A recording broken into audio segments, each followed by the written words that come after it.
نحمدہ ونصلی علی رسولہ الکریم اما بعد۔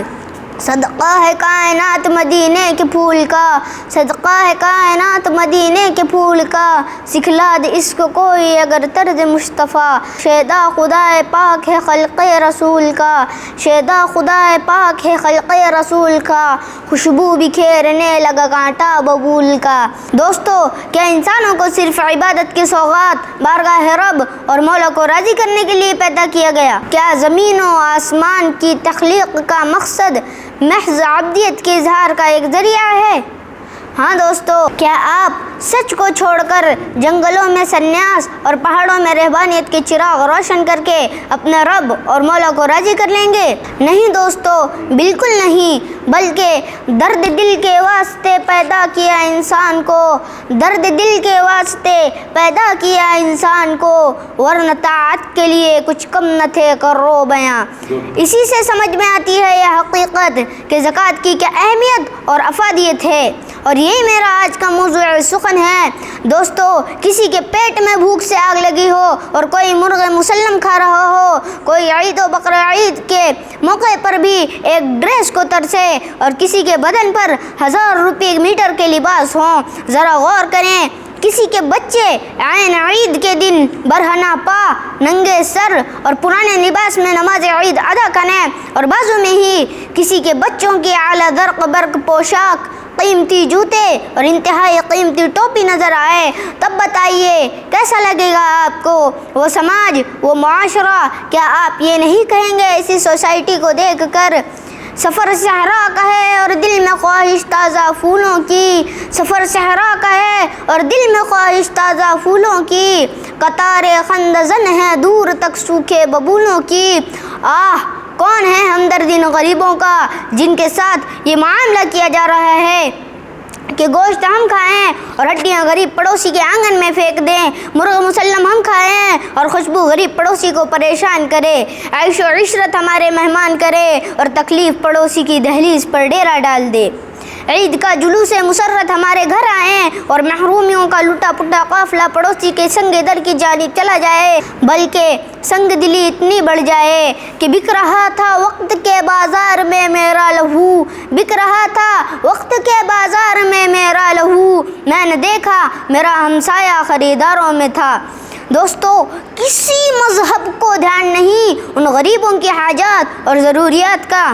یہ صرف اور صرف ہمارا اور آپ کا اسلام ہے جو صدقات، خیرات، عطیات اور سب سے بڑھ کر زکوٰۃ کے نام پر غرباء کا محافظ ہے۔ لا ریب، یہ زکوٰۃ ہے جو اگر ساری دنیا کے مسلمان صحیح اور پورے طور پر ادا کرنے والے بن جائیں تو مسلم سماج و معاشرے میں ایک بھی غریب آپ کو نظر نہیں آئے گا۔ کیا نہیں مشاہدہ کیا آپ نے حضرت عمر بن عبد العزیز کی خلافت میں کہ امیر لوگ زکوٰۃ لے کر نکلتے تھے اور جسے غریب سمجھ کر دیتے تھے وہ کہتا تھا کہ میں خود صاحب نصاب ہوں، زکوٰۃ نکالیے جناب، اس لیے کہ اس سے آپ کسی یتیم کے غم کا مداوع کر سکتے ہیں، کسی بیوہ کو سہارا دے سکتے ہیں، راہ میں لٹ جانے والے کسی مسافر کی مدد کر سکتے ہیں، لاکھوں روپے کے اخراجات والے آپریشن سے پریشان کسی بے بس غریب کے آنسو پوچھ سکتے ہیں، فسادات میں لٹے گئے آپ کے بھائیوں کے لیے ریلیف جمع کر سکتے ہیں، اسلام کی جڑوں اور بنیادوں کو مضبوط کرنے والے ان مدارس اسلامیوں کو قوت دے سکتے ہیں۔ لا ریب، زکوٰۃ ایک صدف ہے جو بے مایا کنکروں کو گوہر بنا دیتی ہے، زکوٰۃ ابر رحمت ہے جو سنگلاخ زمینوں میں نمود حیات بھر دیتی ہے،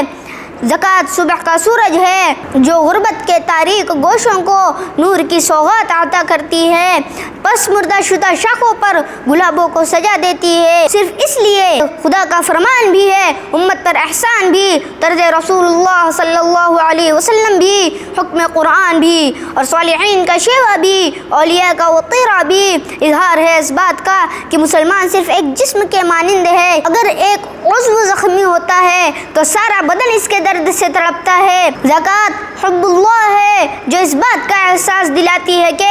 کوئی پڑوس میں بھوکا ہے اس لیے شاید، کہ کوئی پڑوس میں بھوکا ہے اس لیے شاید میرے گلے سے نوالا نہیں اترتا ہے۔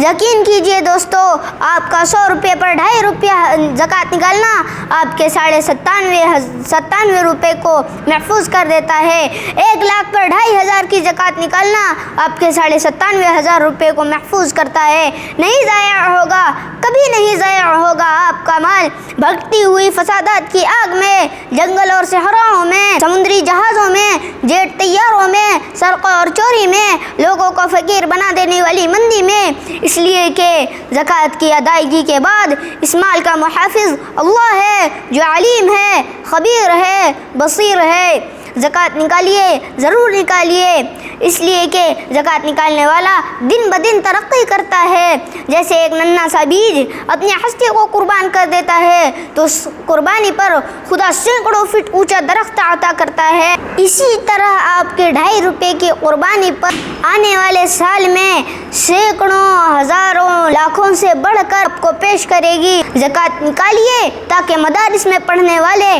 دین کی حفاظت کرنے والے ان معصوم بچوں کا مستقبل روشن ہو سکے۔ ان میں کوئی فاروق اعظم، کوئی عثمان غنی، کوئی خالد بن ولید اور کوئی صلاح الدین ایوبی بنے۔ بس یہ شعر پڑھ کے میں اپنی بات ختم کرتا ہوں کہ دل میں نیکی ہے تو پھر اظہار ہونا چاہیے، دل میں نیکی ہے تو پھر اظہار ہونا چاہیے، ایک دیا روشن سلے دیوار ہونا چاہیے۔